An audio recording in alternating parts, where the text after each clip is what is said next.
Fine.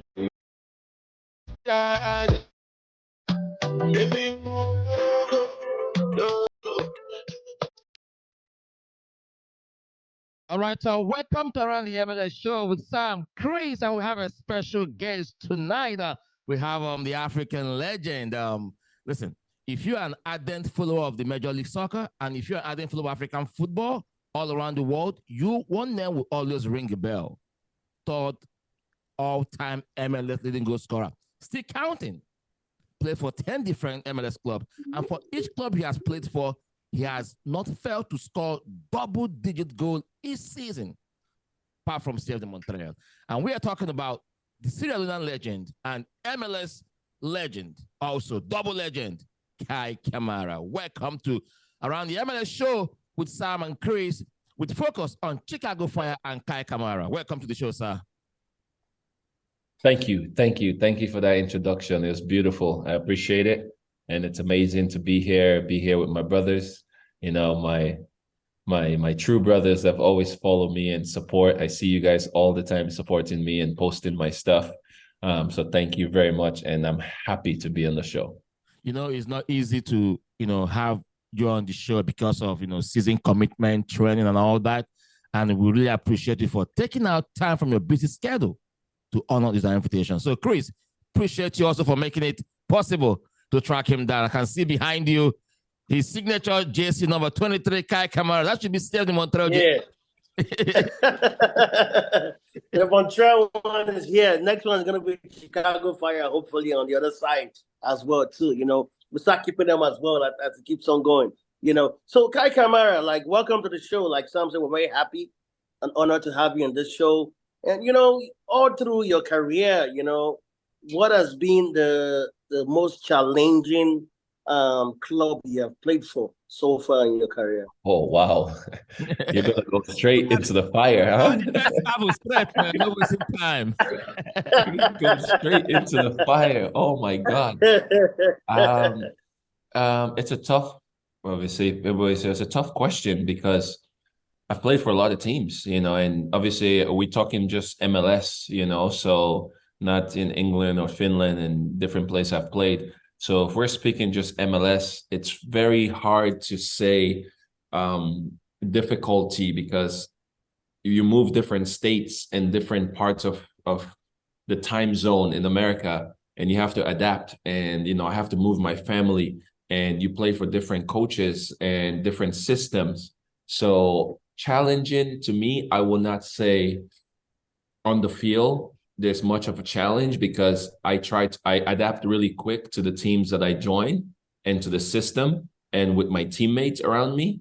Maybe just my family adapting, my kids, going to school, adapting to that kind of system. Maybe it's a challenge.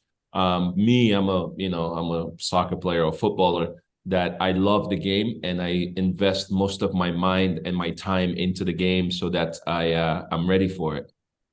Not everybody will know that you have a large heart when it comes to philanthropic activities. People, always see you play soccer, but, they don't know that Kei Kamara is a huge philanthropist when it comes to helping people, and he has his own foundation, which he uses for that. We'll come to that. But now let's come to national team career. 39 games for Sierra Leone, 7 goals scored.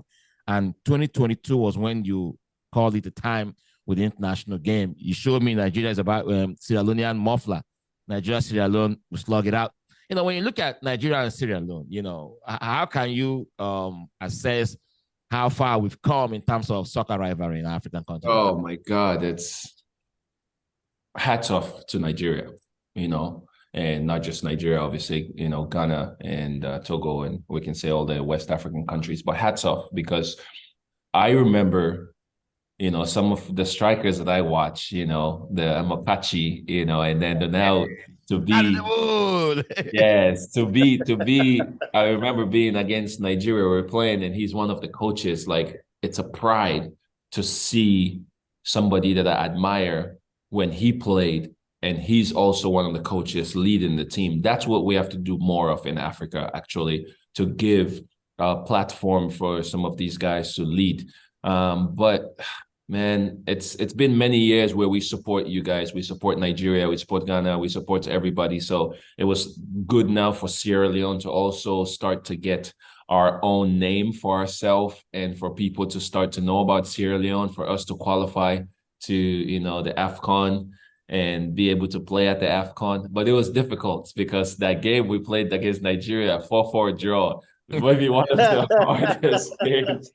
It was crazy that happened. I talk to Kalichi and these guys all the time, and it's amazing to see we have a relationship off the field, but whenever we go on the field, it's a battle. It's a battle. But let's say Sierra Leone qualify for the AFCON. Will you come out of retirement to play for them? No, no. If Sierra Leone qualifies for another AFCON, would I come out of retirement? Oh my God. No, I enjoyed my time playing for the national team. I played for 15 years, and it's hard. It's hard to play for national teams in Africa. I see obviously the recent player, joining the U.S. national team instead of having a English and Nigerian background to play. And it's difficult because most people outside myself, I grew up in America. I went to school in America, and I got called to play for the U.S. national team, and I chose to go for Sierra Leone. It's really hard when you make that switch. And so over the 15 years, I learned a lot. Mentally, it made me stronger. It made me better. It made me score more goals in America because I was more humble when I play in America because of the struggles I go through in Africa.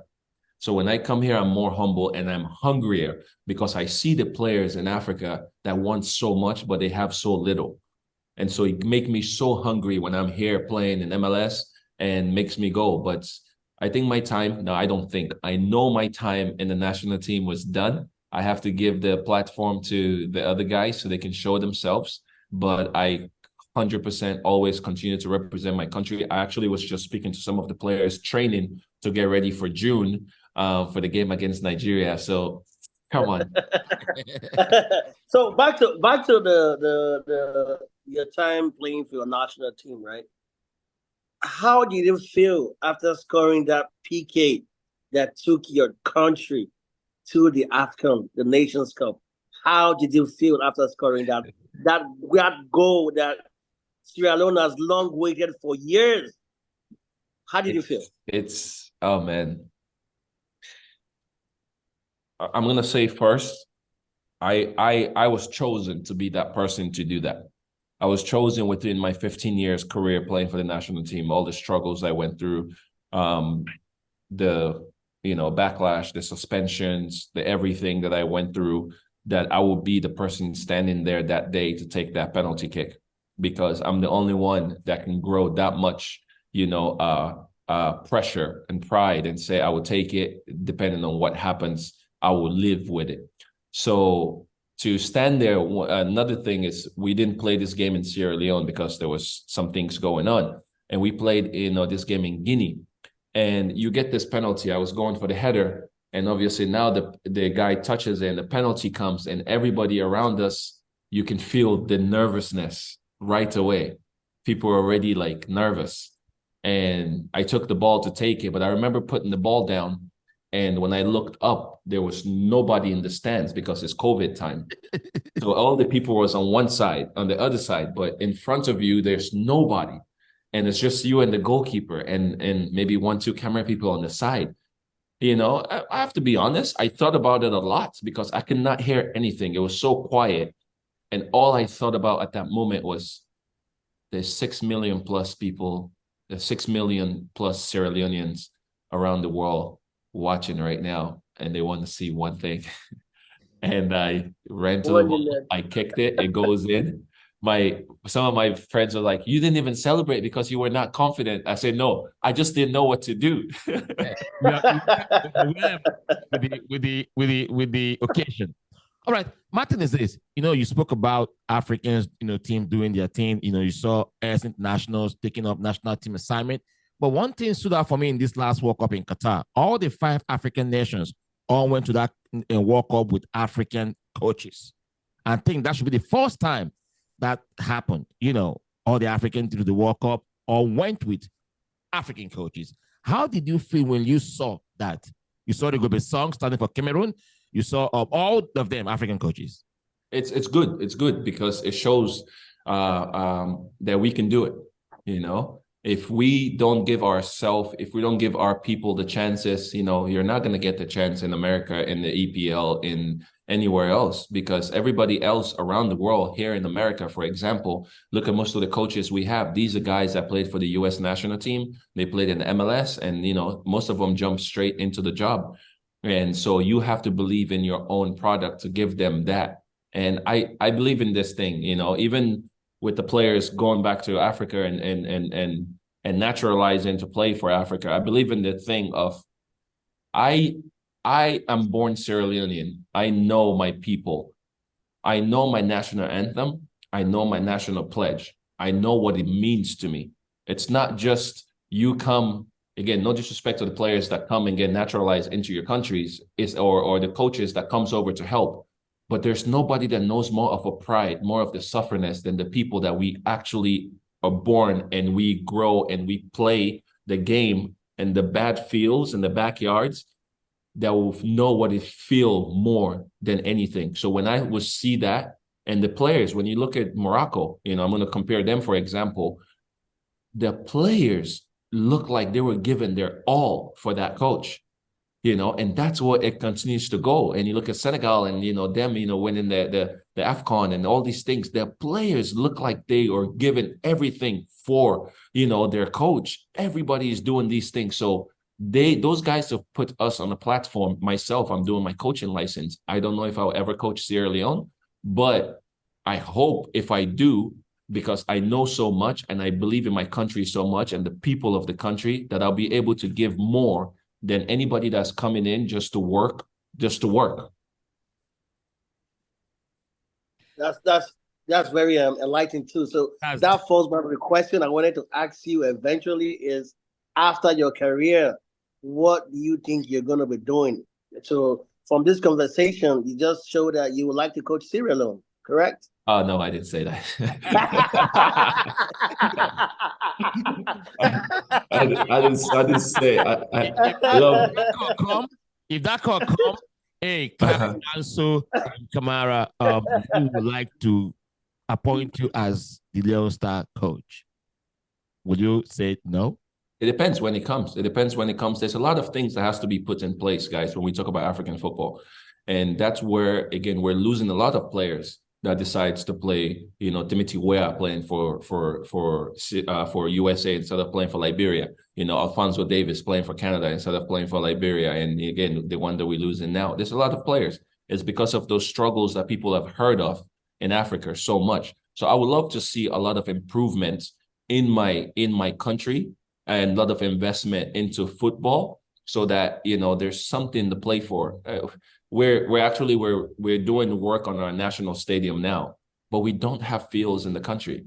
So it's very difficult. Looks just like now, the game against Nigeria has been moved again because we don't have facilities in the country. So for me to do my work and then say, oh, I'm going to go coach, Sierra Leone, I don't see that in the near future.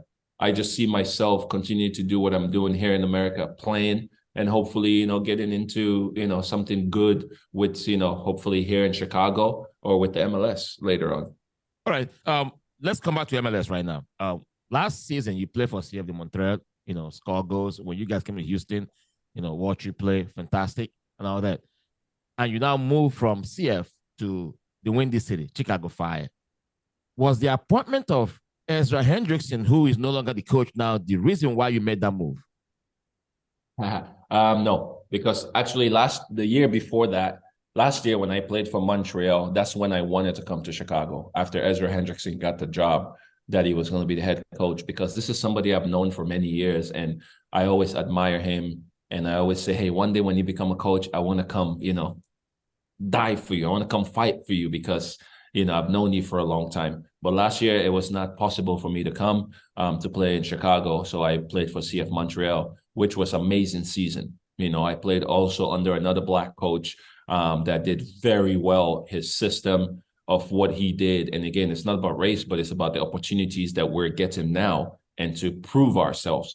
And he did that. He showed the style of football, and we displayed the style of football. And it was one of the most attractive football played since I played for Columbus, under Greg Berhalter.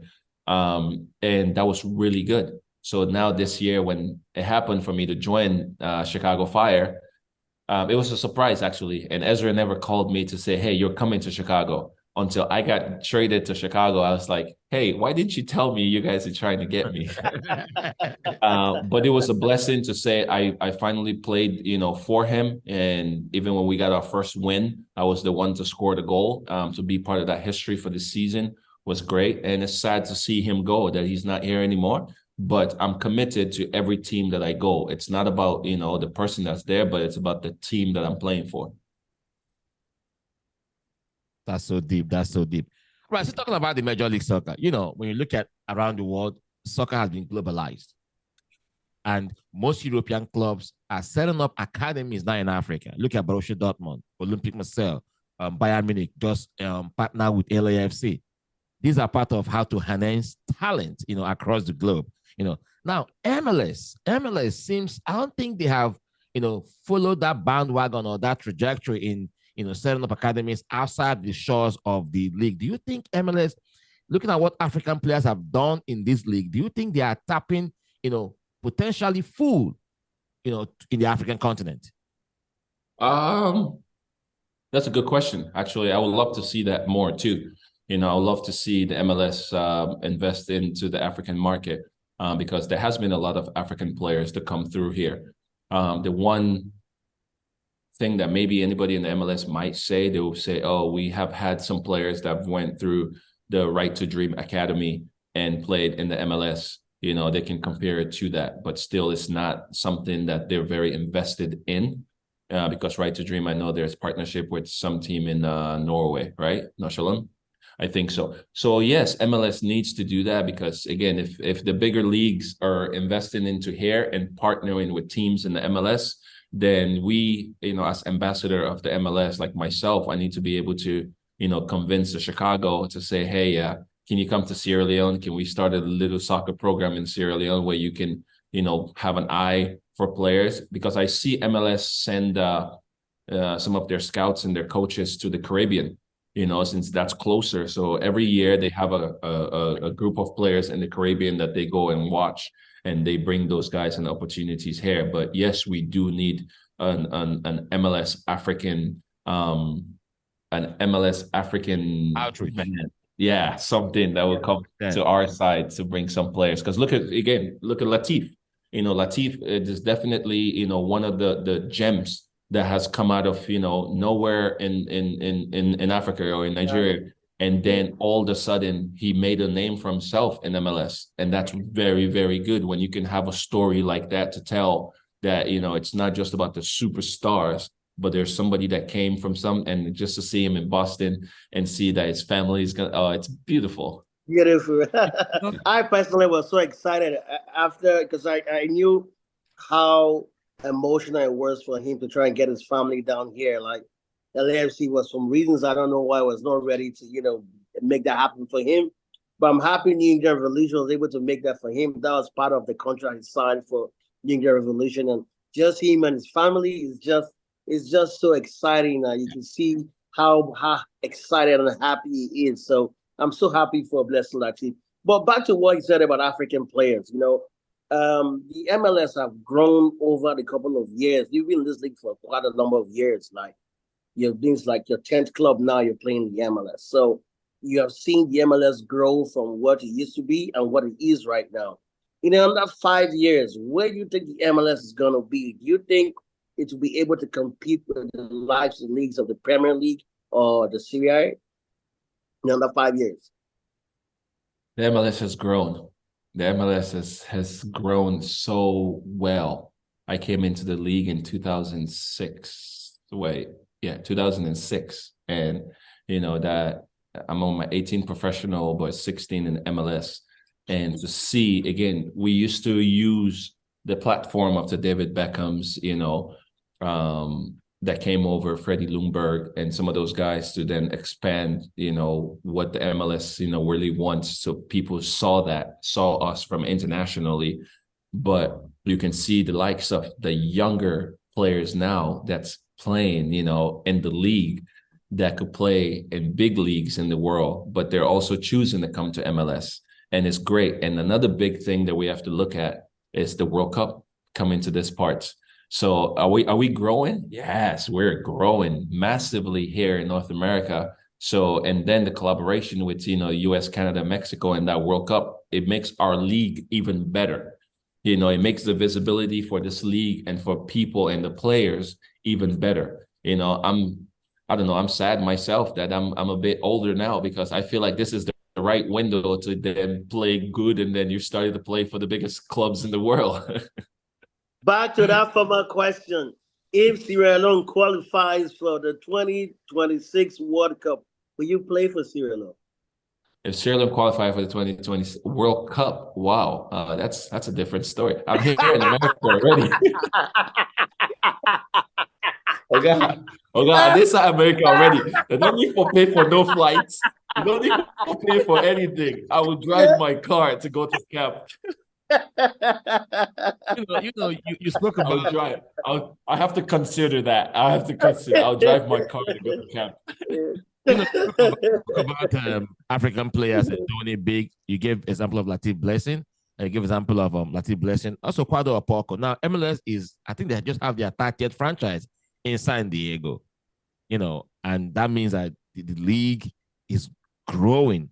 I mean, do you think that it's high time the league kind of follow the way it is done in other parts of soccer? It's coming. A one table question is coming, huh? Delegation and promotion. That's what you want, huh? So you know why? A lot of fans here in the US, we are all gravitating towards West Ham. When they gain promotion, from the lowest tier of the English football, now they came up and everybody was happy, West Ham, all the wave. But they forgot that this is a football format that country already have, and they follow the regions. That's why there is joy and sadness when you promote, joy when you demote, sadness. We've spoken to the commish several times, asking the same question. Do you think there may be a time, maybe a change of heart towards that? Because I think I spoke to what's his name, Tisha Kindele. I interviewed him, asked him the same question. He said, "Yeah, it might be a time, change of heart. Things change." In your own opinion, play for your 10th MLS club right now. You've been in this league. You are a great ambassador of this league. You cannot talk about the MLS without mentioning Kei Kamara. Anybody that does that is doing a. What did the commissioner say? He said not in his lifetime. The commissioner said that it's not going to be possible because it's all about business. That you can't have a team, a new franchise invest millions of dollars in facilities, and if the team doesn't do well and they go to relegation, that if I was the one, how will I feel as the owner of the team? So what I'm saying is we're young. MLS is still young. MLS is still not 30 years. Yeah, like 26 years. Yeah, it's still not 30 years old. And when we talk about football in Germany and England and France, or in Africa, it's so much older. Yeah, great grandfathers. Yeah. So yes, but it's also true. If it changes now, then another 30 years from now, they can say that's when we went to one league. But again, as the league continues to grow, like San Diego now having a team that's 4 teams in California. Yeah, it's amazing, because San Diego has been waiting for so long to be part of this, and it's the system. It's the U.S. system that it's already been there through basketball, through football. It's to have the conferences. So it's entertaining when you have the Eastern Conference against the Western Conference. It's different for the players that comes from overseas, because when we talk about the travels, they complain a lot, but they also want to see that. I've heard to a few players that would love to see the promotion relegation so they can feel more pressure. Yes. Because when there is no pressure to that, they don't feel that. but as the league grows, because we're growing, but yes, it's business, you know. You don't want to see, you know, I'm not gonna say Chicago Fire because I'm here. You don't want to see, you want to see Kansas City. Kansas City now is playing in the second division with the amazing stadium like that and not able to be in the top, Yeah. unless now when we're in 30 teams and then you say there's only 15 teams in the first division and then the other 5 teams goes down and then the best 5 from the USL championship joins them, but it's not gonna happen, guys. Your team play Atlanta. You guys, your next game should be against Atlanta United this weekend. Chicago Fire 13th in the Eastern Conference, 14 points from 12 games. How can you assess the team so far after these 12 games of the season already? Yeah, it's something that we work on when it comes to the season. Usually when the season starts, it's hard for you to kick it off right away. Some teams get lucky, like St. Louis, did that from the beginning of the season. But it takes 10 games for players to get their top match fitness, and for everybody to get their groove on their style of play down. And we've reached that now. We've reached that again. Unfortunately, we lost our coach, Ezra Hendrickson left us, but now we have Frank Klopas, who's been here for a long time, part of the Chicago Fire system, who's really implementing how he wants us to play. So we just have to turn the table around, get some wins, because we're far down, but with one win, we're gonna, leap like 3 or 4 other teams. And Atlanta, when we played Atlanta the last time, we were doing well until the end of the game, because that's what has punished us recently, really. It's the last few minutes of games, but hopefully we're able to turn that around. Okay, based on this season's performance, and you've been, to be honest, you hit the ground rolling as soon as you got on Chicago, and you've been scoring. Score crucial goals. You helped Chicago win their first ever 3 points this season. So a little bit away from the MLS now. A lot of people do not really know you played in the Premier League in England. Yeah. So I want to take you back a little bit back. People don't know you played in the Premier League. That so I want you to let me, the game you played in the Premier League, I think you scored the equalizer against Everton in one of those games at Carrow Road. And I still remember how you celebrated, because you're wearing your Norwich yellow and green jersey. So how did that make you feel, just scoring the Premier League? I see you on TV all the time during the Premier League weekends anyway. Yeah. Talking about Leicester City all the time. Yeah. Leicester's going down now, unfortunately. Leicester's going to relegation. It's good run for them. Good run for them. I'm just happy my Chelsea did not get relegated. Imagine how you spend all that money and your team gets relegated. That's what. But Chris, Sam, you guys know we grow up in Africa, and the football we know, most people know it's English Premier League first, than most of the other countries. And growing up that and following all those teams overseas, and that's what I knew. Growing up in America, Didier Drogba then came to Chelsea, and I started supporting Chelsea and watching Chelsea a lot more in 2002, 2003. And when I started playing professionally by 2006 to 2008, 2008, when I decided to play for Sierra Leone, and I go there, and David Beckham came to the league, and more people were hearing David Beckham, so they started watching the MLS. But every time I would go back to Sierra Leone, all people say, "We want to see you go to England. We want to see you go to England." It was never enough.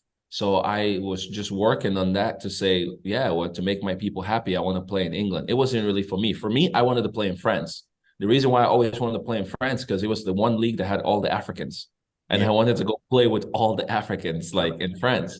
But to make it in England and, say I played in England, it's a goal for the people of Sierra Leone, and I wanted to achieve that. So to score a goal for Norwich City against Everton, Tim Howard, to be the first Sierra Leonean. I was the first born Sierra Leonean to actually score a goal. And I didn't know that. I was like, oh, wow, there's been other Sierra Leoneans that play in the league. And, but I just followed all my brothers, the Africans that play in Premier League. I just support everyone, and I love them. But yeah, when I scored a goal, and till this day, everybody talk about you scoring in the Premier League. It was good. You know, I played many games in England in the Premier League and in the Championship later on for Middlesbrough. But my experience in England was very good. All right. Okay, one last question. We got like 5 minutes to go. I just want you to tell us more about your foundation, the Hardship in Hands, because we know you mentioned it, Mike. Sam earlier mentioned about it. Away from my mouth. Is it heart-shaped hands? Shaped hand. So we're doing like this, right? Right. Hardship hands, baby. Tell us about more like Chris. Tell us more about it. So hardship hands. I'm using my heart and my hands to give back to my country, Sierra Leone. Wow. You know, it's that simple, but through education and sports. You know, I came to America not to play soccer. I came to America to join my mom and go to school. And while going to school, I realized through sports, I was, able to go to college and then get drafted and play in the Major League Soccer and travel the world, like we just talked about England. And all these times I've been involved in the communities and people and doing stuff. So I wanted to use the same things that people were doing here and bring it back to Sierra Leone and bring it back there. So I was excited to first start it with Hardship Hands in 2009. And I was just giving out scholarships to kids in school. By 2012, I registered a 501c3 in America to make it an official foundation and continued to give scholarship. But then later on in 2018, the president implemented a free education system. So now I wasn't just giving scholarships. So now I had to think about more things to do.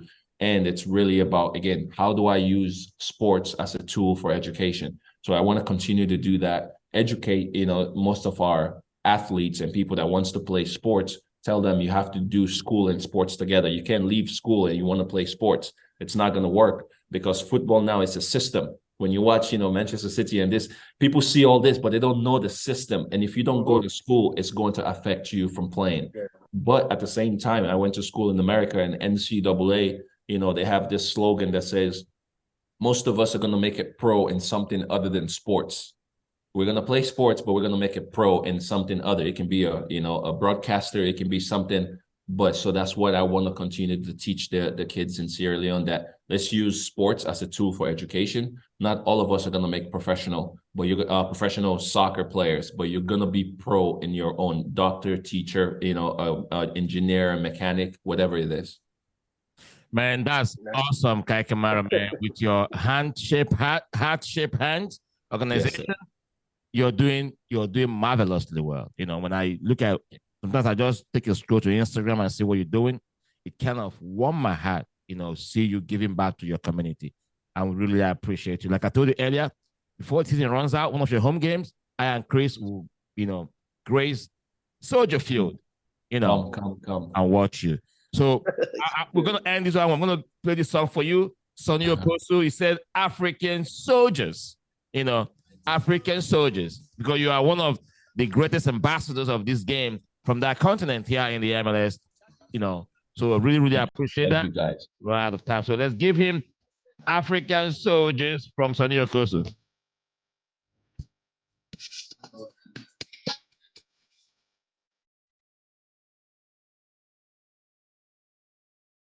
The real African vibe. I gotta get good to it. Oh yeah, oh yeah, oh yeah.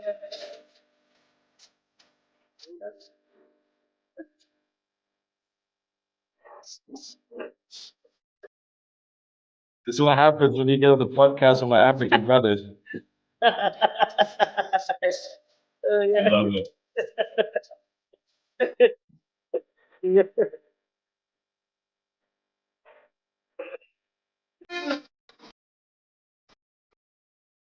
All my